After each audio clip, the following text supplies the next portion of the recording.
Good morning! A day in my life here at Saudi Jeddah.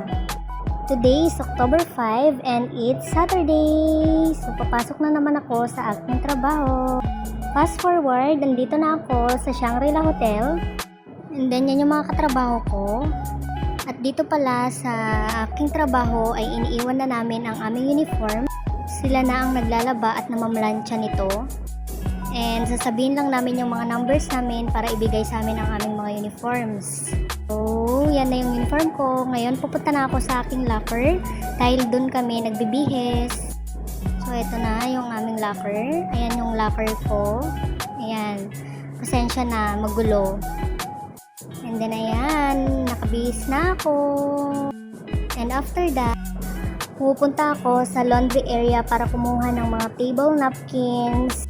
So, ayan ang mga usually na ginagawa ko. Every morning, gumagawa ng mga table napkins. Dahil marami na naman tayong guests ngayon.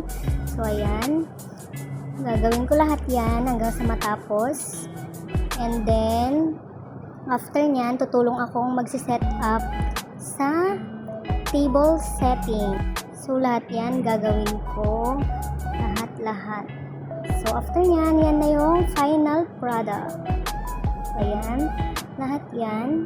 Then, after that, nag-take na ako ng lunch. Yan po ang lunch ko. After 1 hour, yan, tumulong na ako sa table setting.